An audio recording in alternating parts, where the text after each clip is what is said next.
The scorching Arizona sun illuminated the neat rows of mansions in the Scottsdale district. Here in the upscale residential area around Camelback Mountain, I, Marcy Clark, was beginning another Sunday. Everyone dreams of an ideal marriage. But in my case, that dream came packaged with a nightmare, my mother-in-law. Sunday morning, as I was getting ready for church as usual, my husband Raymond called out to me. "Hey, Marcy. Mom's coming for dinner tonight." I picked up my makeup pouch and let out a small sigh. This weekly dinner ritual had continued for 5 years since our marriage. "All right. I'll pick up groceries at AJ's." Raymond nodded with satisfaction and returned his attention to his work laptop. He's been busy even on weekends with the new wing project at Phoenix Children's Hospital. On my way home from morning service, I ran into my neighbor. When she saw me, she wore an expression that suggested she had something to say. "Mrs. Marcy, I saw your mother-in-law yesterday at the Paradise Valley Country Club charity event." "Oh, did you?" She was wearing a stunning diamond necklace. "Your son's work must be going well." While I returned her smile, I was internally frowning. Knowing Raymond's salary, I wondered about the source of Deborah's flashy accessories. That evening, Deborah arrived carrying her latest Gucci handbag like a medal. Dressed in a beige Chanel tweed suit, the magnificent diamond necklace indeed sparkled at her throat. "Look, isn't it lovely?" I fell in love with it at Scottsdale Fashion Square. "Oh, it's beautiful," I said with a diplomatic smile. Her recent extravagant purchases felt somehow off. Although she was a former lawyer, she was already retired. During dinner, Deborah suddenly wore a troubled expression. A perfectly calculated look of concern. Looking back now, I should have recognized it. "Actually, I've run into a bit of trouble." She explained that last week, she had a minor fender bender in AJ's parking lot. And coinciding with her driver's license renewal, she failed the vision test. "I'm looking for a new car. But it's quite a burden for someone living alone." Hearing those words, I impulsively spoke up. This might be a chance to improve my relationship with my mother-in-law. Unlike my parents who were teachers in Flagstaff, Deborah had always flaunted her upper-class lifestyle. Her attitude toward me constantly reminded me of that difference. "Mother," I ventured. "Why don't we get you a new car? I'll pay the monthly payments." At that moment, Deborah's eyes lit up. Raymond looked pleased too. I thought this might improve my relationship with my mother-in-law. Little did I know that this proposal would become my gateway to hell. "Oh, Marcy. Really?" "Yes. My real estate business has been doing well lately." Indeed, the Phoenix real estate market was booming. My client base was steadily expanding, with increasing referrals from Paradise Valley Country Club members. I was handling more luxury properties, and my income was stable. "But it's an expensive purchase?" Deborah raised her eyebrows elegantly. "I was considering a Mercedes GLE. A new model would cost around $89,000. I hesitated for a moment, but showing uncertainty now would only make my mother-in-law look down on me again. "It's fine. I'll take responsibility for your new car payments, Mother." After dinner, when Deborah had left, Raymond embraced me. Mom was really happy. "Thank you." Since losing his father as a child, he and Deborah had lived life as a team. His mother, a Stanford Law School graduate, had supposedly dedicated everything to her son's success. This image of the devoted mother was well known in the neighborhood. That night, I fell asleep feeling happy. I believed this proposal would improve our family relationships. My dream of living an ideal life with my husband in an elegant home in an upscale neighborhood seemed finally about to become complete. But reality was cruel. This was only the beginning of a nightmare. I couldn't yet see the truth lurking beneath my mother-in-law's mask. Why had the sharp lawyer from Stanford suddenly retired? Why had Raymond's first wife really disappeared so suddenly? When all these mysteries would be revealed, my life would change dramatically. 2 weeks after the new car was delivered, the first signs of trouble began to surface. "Mother, I have a meeting with a broker at 3 p.m. tomorrow. Could you give me a ride?" From the other end of the phone, Deborah answered in an elegant voice. "I'm sorry.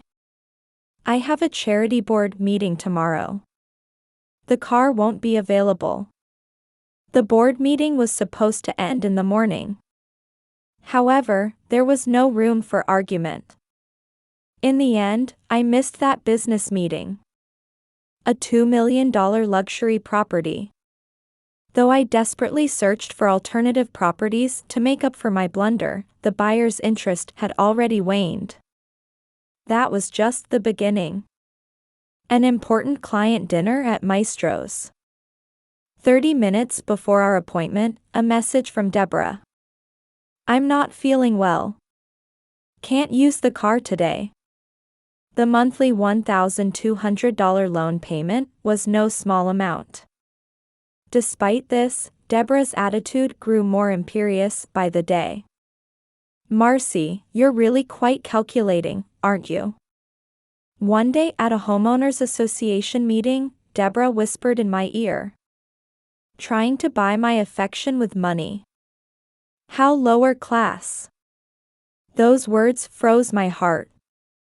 When I tried to talk to Raymond about it, he wouldn't hear it. Mom wouldn't say things like that. One scorching afternoon in August, the situation reached a decisive turning point. 15 minutes before an important client meeting, I was desperately calling my mother-in-law.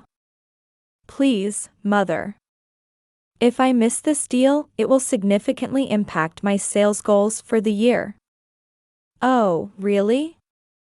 Deborah's voice rang coldly. "But you see, this car is mine." She gracefully stepped out of the car and looked down at me with her perfectly made-up face. The 2024 Mercedes-Benz GLE reflected the Arizona sunlight dully. "The monthly payments are..." "Who do you think you are just because you're paying the loan?" Deborah's voice changed. "Do you think someone of your class should even touch this car?" I instinctively moved toward the car. That's when it happened. The engine roared, tires screeched. Sharp pain shot through my right leg. Before I could scream, I collapsed onto the asphalt. I'll never forget my mother-in-law's expression in the rearview mirror. With an icy smile, she pressed the accelerator. "Mother, why?" Through pain and tears distorting my vision, I tried to stand up, kneeling on the ground. The agony shooting from my ankle made me collapse again. Ambulance sirens approached. Someone in the neighborhood must have called. "I'll make you pay for this." My whisper was absorbed into the scorching asphalt. That night, in the examination room at Mayo Clinic Scottsdale, the doctor told me, "You have a fractured ankle and ligament damage. It will take at least 2 months to heal." Raymond anxiously held my hand, but he didn't understand the situation. "Mom's really upset too. She says it was careless and she's really sorry." As my husband spoke, my smartphone vibrated. A message from an unknown email address. I was a victim too. Olivia. That single line became the opening act in my battle for the truth. The message from Olivia, Raymond's first wife, hinted at the truth lurking beneath Deborah's mask. And I realized, through the pain, that this accident was no coincidence. Outside my hospital window, the Arizona sunset turned blood red. Such a dramatic daughter-in-law. After my discharge, I gritted my teeth at the neighborhood gossip. Through Deborah's careful maneuvering, the impression of the accident had been completely manipulated. Taking pain medication prescribed from Mayo Clinic, I opened my laptop. In my home study late at night, my days of pursuing the truth began. I read Olivia's email again. Marcy, I learned about you from the Phoenix Real Estate Association newsletter. When I realized you were Raymond's new wife, I shuddered. Deborah had found new prey. 5 years ago, I went through the same thing you did. Can we meet? We can't let there be any more victims. Olivia. I replied immediately, can we meet at Starbucks tomorrow? The next day, I made my way to the meeting place on crutches. Olivia turned out to be an even more intellectual woman than I had imagined. Actually, I was thinking of reporting this to the police. Olivia's testimony was shocking. 5 years ago, Olivia worked at a major accounting firm in Phoenix. Her married life with Raymond was going well. But Deborah's interference threw everything into chaos. She spread rumors of an affair at my workplace. No evidence, just slander. But clients started leaving one after another. Adding insult to injury, anonymous accusations were sent to the small company run by Olivia's parents. Tax audits came, loans were stopped, my parents had to close the business. Deborah's methods were clever. She left no direct evidence, everything took the form of rumors and anonymous accusations. She just told Raymond Olivia suddenly left. He probably still doesn't know the real reason, does he? After returning home, I began a new investigation. First, I started looking for the source of Deborah's flashy lifestyle. Stanford Law School database, Bar Association records, court documents. As I investigated through the night, strange points emerged. Why did she suddenly retire from being a successful lawyer? The answer lay among a mountain of collection notices from financial institutions. I discovered the existence of debts totaling $5 million. Casino debts, failed real estate investments, and luxury purchases. Her reputation as a prudent lawyer was completely false. More shocking discoveries followed. Checking my real estate office database, I found suspicious records. Over the past few months, important deals had been canceled one after another. The pattern was strikingly similar to what Olivia had experienced. No way. As I continued my investigation, horrifying facts came to light. Deborah had been systematically slandering me to my clients. Marcy is a fraud. Her properties are full of problems. As a former lawyer, I feel compelled to warn you. Recorded phone calls. Anonymous emails. Cleverly orchestrated reputation destruction. But the decisive evidence was even more serious. Late at night, among documents stored in the office safe, an unbelievable document emerged. It was a copy of a loan agreement using my and Raymond's house as collateral without authorization. Deborah's signature was definitely there. This is a serious crime. My hands trembled. This discovery went beyond mere family discord. It was clearly criminal and required legal action. That night, I emailed Olivia again. Olivia, I have the evidence. Will you fight with me? The reply came immediately. Of course. We can't let her make any more victims. I'll introduce you to my lawyer tomorrow. From my study window, I could see Camelback Mountain's peak. Tomorrow, I would have to tell Raymond all the truth. Would he be able to accept this reality? Leaning on my crutches, I let out a deep sigh. The battle was just beginning. And I had to win this fight. For me and Olivia, and to protect Deborah's yet unknown next prey. Early morning at the Phoenix Architectural Office. Raymond greeted me with a worried face when I visited his workplace. "Marcy, your foot." "Raymond, we need to talk." One by one, I laid out the evidence on the conference room table. Detailed breakdown of debts. Casino debts, $2 million. Failed real estate investments, $1.5 million. Luxury purchases, $1 million. Other fraudulent loans, $500,000. This is the truth about your mother. The color drained from Raymond's face. But this was just the prologue. And look at this. I showed him the unauthorized mortgage documents for our home. Raymond's hands trembled. "Mom did this?" "There's more." Next, I laid out the evidence about Olivia. Unjust slander, workplace interference, harassment of her parents' company. Everything was a carefully planned scheme to drive her out. Olivia didn't just leave. Raymond's voice trembled. The image of his mother that he had believed in for over 30 years was crumbling before his eyes. And now, the interference with me has begun. Slanderous emails to clients, anonymous accusations, and the intentional accident. All the evidence pointed to one conclusion. Mom, our lives. At that moment, the conference room door burst open.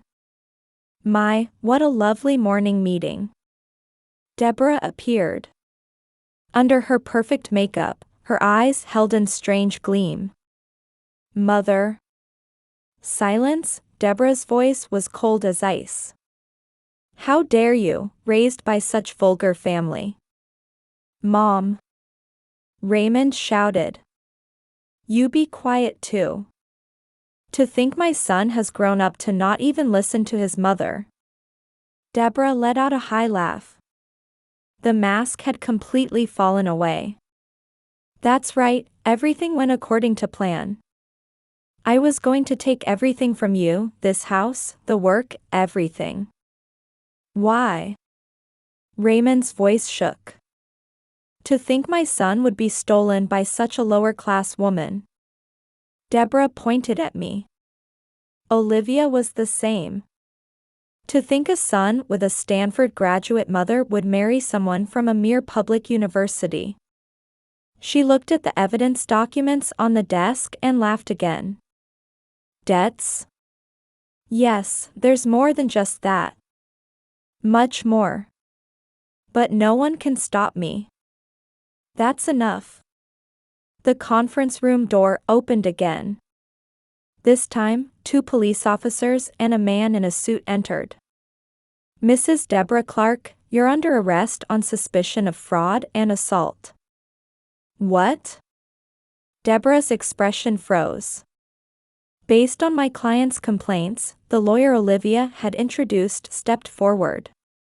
"We'd like to discuss charges of fraud, defamation, assault, and numerous other allegations." "You must be joking?" "Arresting me." Deborah frantically pulled out her cell phone. "I need to contact my lawyer." "It's too late," I said quietly. "The Phoenix Gazette reporters are preparing a detailed article about this." The color drained from Deborah's face. What she feared most, the collapse of her social credibility, was imminent. "Raymond. I did everything for you." "That's enough, Mom," Raymond said in a shaking but firm voice. "Don't hurt anyone else." Deborah collapsed into a chair. Her perfect hairstyle was disheveled, her expensive suit wrinkled. The sound of handcuffs clicking echoed in the quiet conference room. Outside the window, the Arizona morning sun shone brightly. The beginning of a new day, and seemingly announcing the start of our new life. One autumn, a year after the arrest. I was having my morning coffee on the terrace of our new home at the foot of Camelback Mountain. It took me 3 months to find the courage to read the Phoenix Gazette. Olivia, sitting across the terrace table, wore a gentle smile. Ex-Stanford lawyer's fraud scheme revealed. Total damages may exceed $10 million. Multiple new victims come forward. The newspapers reported extensively on Deborah's case day after day. The scandal shocked the members of Paradise Valley Country Club. But without all this, we would never have met. I nodded at Olivia's words. Meeting her was a great comfort during these hardships. After Deborah's arrest, we established a victims support group. At monthly meetings, we hear new victims' stories. Numerous tragedies woven behind a luxurious lifestyle. What was the final total of the debts? It's still under investigation, but at least $12 million. Olivia looked at her documents. Casino, real estate investments, luxury goods, but the largest portion was money borrowed from victims. Raymond came out from the living room.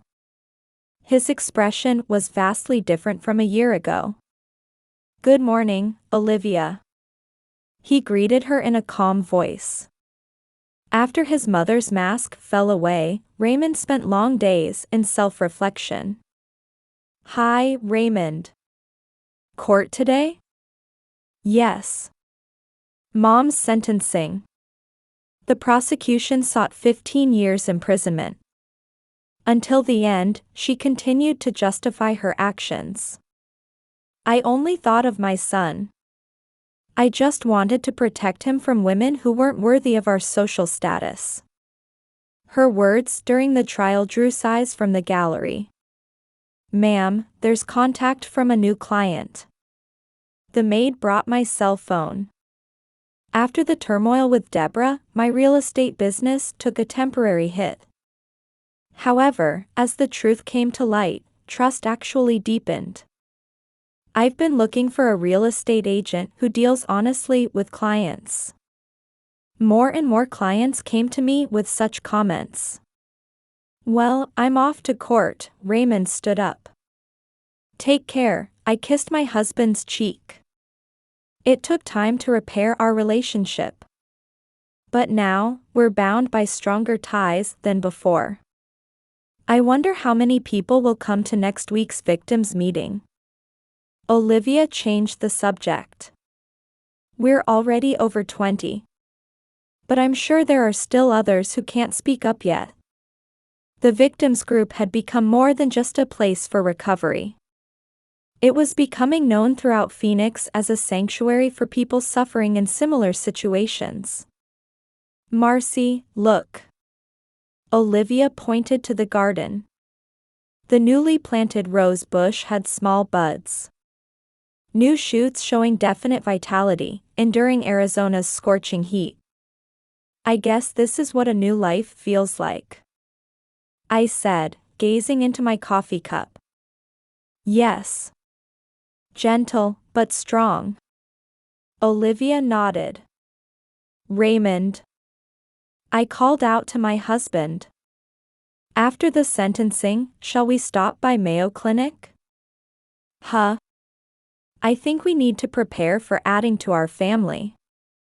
A big smile spread across Raymond's face.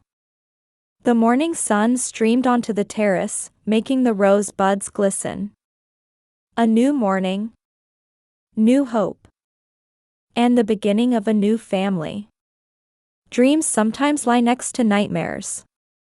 But now I truly believe that when you face the truth and overcome it, genuine happiness awaits.